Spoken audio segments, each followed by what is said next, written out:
அனைத்து மகளிருக்கும் என்னுடைய மகளிர் தின நல்வாழ்த்துக்கள். உங்களுக்காக ஒரு சிறு கவிதை. மலர் சூடும் மகளிர் தலைகளில் மகுடம் சூட்டினான் கவிமணி. மங்கையராய் பிறப்பதற்கு நல்ல மாதவம் செய்திட வேண்டும் என்று. பெண்ணுக்கு பெருமை சூட மண்ணை பெண் என்றோம், புவிமாதா என்று புகழ் போற்றினோம். எல்லையில்லா விண்ணை ஆகாய வாணி என்று அழகு செய்தோம். நீலக்கடலை அன்னையே என்று அன்பு கொண்டோம். பெண் கடவுளரை மலர் மேல் அமர வைத்து மலரினும் மென்மையானவள் பெண் என்று புரிய வைத்தோம்.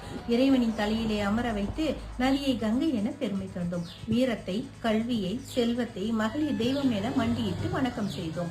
மகளிர் நலனே மானிடத்தின் பெருமை என்று புரிய வைத்தோம். பெண்ணாக பிறந்தவர்கள் அல்லும் பகலும் உழைப்பவர்கள், அன்பை சுமந்து வாழ்பவர்கள், ஊக்கம் முடிந்தழும் ஏழைகளுக்கு உள்ளமுருகி துடிப்பவர்கள், நோயில் துடிப்போர் அருகினிலே கண்ணிமை கொட்டா காப்பவர்கள், அள்ளி எடுத்து மடியிருத்தி மக்கள் அன்பை பெருக்கி வளர்ப்பவர்கள். உயிர் சுமந்தவள் தாயானால் நேசம் செய்தவள் மனைவி என்றோம், பாசம் சுமந்து தங்கை என பாரினில் பெண்கள்